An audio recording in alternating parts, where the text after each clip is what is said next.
नमस्कार. चला ऐकूया हरतालिकेची कहाणी.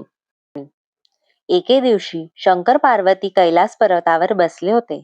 पार्वतीने शंकराला विचारलं, महाराज, सर्व व्रतात चांगलं असं व्रत कोणतं?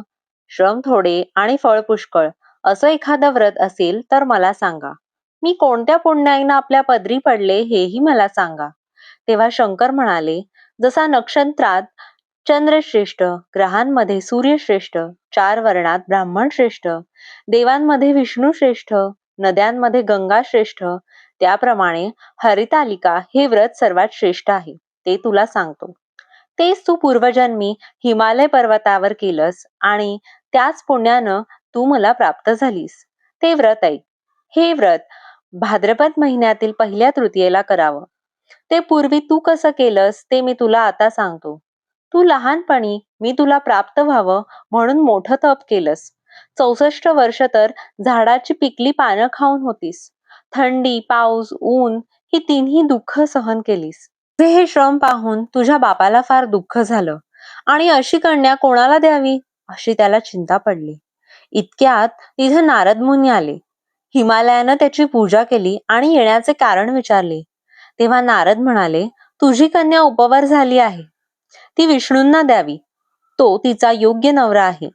त्यांनीच मला तुझ्याकडे मागणी घालण्यास पाठवलं, म्हणून मी इथे आलो आहे. हिमालयाला मोठा आनंद झाला. त्याने ही गोष्ट कबूल केली. नंतर नारद तेथून विष्णूकडे गेले. नारद गेल्यावर तुझ्या बापानं ही गोष्ट तुला सांगितली. ती गोष्ट तुला रुचली नाही. तू रागावलीस आणि ते पाहून तुझ्या सखेने तुझ्या रागावण्याचं कारण विचारलं. तेव्हा तू सांगितलंस, महादेवा वाचून मला दुसरा पती करायचा नाही असा माझा निश्चय आहे. असं असूनही माझ्या बापानं मला विष्णूला देण्याचं कबूल केलं आहे. याला काय उपाय करावा?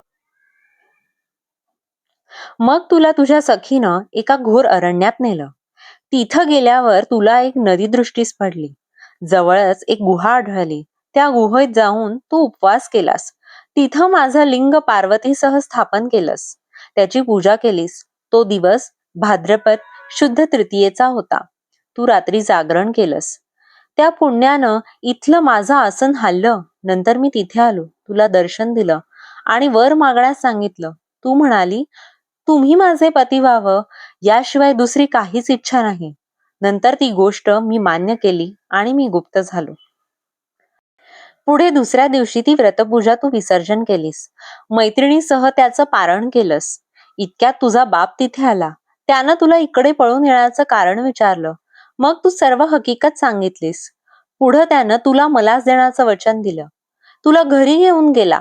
मग काही दिवसांनी चांगला मुहूर्त पाहून मला अर्पण केली. अशी या व्रतानं तुझी इच्छा पूर्ण झाली. याला हरितालिका व्रत असं म्हणतात. याचा विधी असा आहे. ज्या ठिकाणी हे व्रत करायचं असेल त्या ठिकाणी तोरण बांधावं. केळीचे खांब लावून ते स्थळ सुशोभित करावं. पुढे रांगोळी घालून पार्वतीसह महादेवाचं लिंग स्थापन करावं.